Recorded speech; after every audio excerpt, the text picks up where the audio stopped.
In this section, we're going to talk about drawing trend lines, right? Remember, the trend is your friend, the classic quote in technical analysis, right? Because when you have trends, you have established kind of patterns just in the trend of whether it's going upwards or downwards, and we can, very strong indicator, we can really trade on that. But to do that, we need to be able to draw trend lines and be able to identify and then draw the trend lines to help us make decisions around that. And trend lines are drawn with a straight line, so you're going to be drawing some straight lines here. You don't have to be old school and draw it on a piece of paper or anything like that. Your trading platform will let you kind of draw lines and connect them and move them around and do all sorts of fun stuff. So you don't have to worry about being good with drawing straight lines. I'm not good at art, so I'm glad for the computer technology. So it's done using the trading platform. And again, trends could be an upward trend or they could be a downward trend, right? In our trend lines, there will be straight lines either indicating an upward trend or a downward trend. And the thing with identifying trends and using trend lines to help you really identify those trend lines, and then we can trade off these trend lines, is it's going to give you more confidence on your buy and sell decisions, because you're now visually showing the trends and you can trade off that. And don't worry if your lines aren't perfect. I mean, they'll be nice straight lines because of the software, because of the platform, but in terms of where you place them and all that, and as you learn how to do that, that'll come with time, probably pretty quickly actually.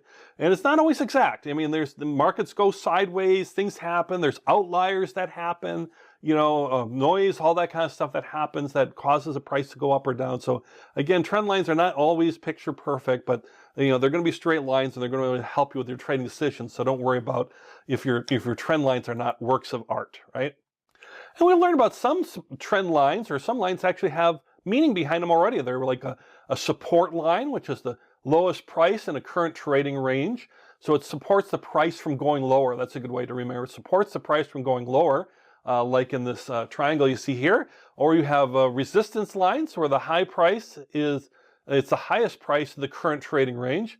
So it resists the price from going higher. It's like a line, it's a barrier, that prevents prices from going higher. As a review on that, and they are trend lines that you can draw, as far as different types of trend lines you can draw, and you're trying to draw these trend lines to kind of get an idea of what is going on. And there's some questions around when you start thinking about trend lines that I want to kind of get ahead of right away. And so let's look at a couple things as far as the actual drawing of the trend lines. One question is, do I need to draw in a certain place? And yes and no on that. It depends. I mean, most people will draw at the top and bottom of a candle. But you can draw in the middle of the body as well too. The whole key is to be consistent. So if you're drawing at, let's say, at the tops and bottoms, don't halfway through us and start drawing in the middle. So that's not going to be consistent. That won't be accurate for you. So when we talk about the top or bottom of the candle, we're typically talking about at the wicks, at the upper and lower shadows at the far ends there, as you see demonstrated here, and you'll see demonstrated in the upcoming lesson. So that's how I do it. That's how most people do it. But there's nothing wrong with being consistent and going through the middle as well either. And the other part of this, do I need to use candlesticks? And the answer is no. You don't have to use candlesticks. You can use any type of price bar, and sometimes something like a line bar will make it easier to see a pattern, or you're going to use another indicator overlay over the top of it, such as a moving average crossover, where your trading platform will help make it easy as far as putting all that together on it. It makes it easy to switch between price bar types too. You can usually just choose a different type of price bar, you click update or something like that, and it redraws your chart all ready to go with now price bars instead of candlesticks, or excuse me, like an open, high, low, close price bar, or maybe like a line, not a trend line, but a price line, as opposed to candlesticks. So you don't have to use candlesticks. However, there's a reason people use candlesticks. I have a whole section around candlesticks. We talk a lot about candlesticks. Candlesticks are very helpful, since they can visually tell you a lot more about what's going on, like through the color of their bodies, the main body, whether it's a white or green or red, for, let's say, a downtrend, green, let's say, for an uptrend, or it might be black, whatever it might be as far as the colors in your system. Typically it's red for a downtrend, or a down day, excuse me, not a downtrend, but a down day or down period.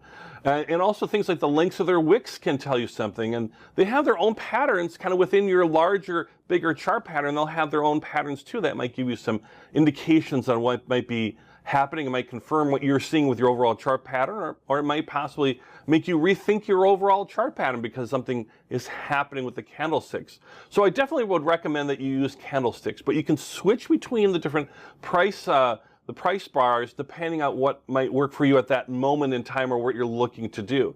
For example, this image here shows an uptrend.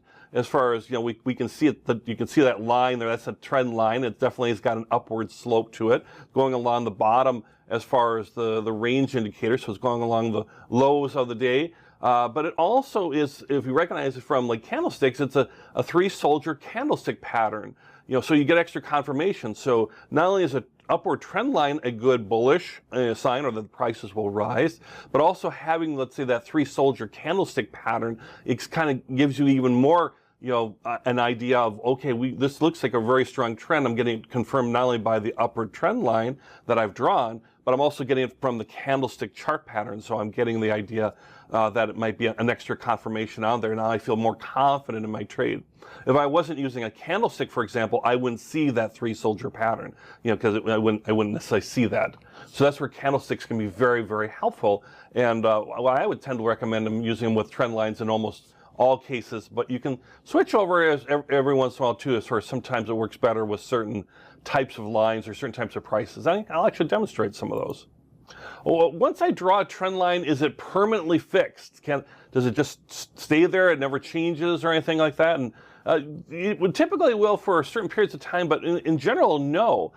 You do want to have a definite slope, and you will use straight lines and all that, but you might need to adjust those starting points or adjusting those points a little bit as things change on your chart. So it's more of a dynamic process. You might, let's say, have an uptrend, for example, and then it goes sideways a little bit, and maybe you're starting to draw another trend line to show the sideways movement, and then it goes up or it goes down. So you might have multiple trend lines on a longer term chart if you're trying to really get a feel for a longer overall pattern. So do think of trend lines as a dynamic process. So as we go through these chart patterns, you'll see us throughout the lessons drawing these trend lines, and in that part we'll get an idea of kind of where to start the trend line, where to end the trend line, when prices break through a trend line. That's what you're going to be learning all throughout this. But think about some of the basics that you learn in this part, and then as we go through the next part of the lessons and we look at continuation and reversal patterns, you'll see how we're using trend lines in the drawing of them in those lessons and how they all work together. So let's start getting into that as far as how to actually draw these lines, and more importantly, how to trade off these trend lines.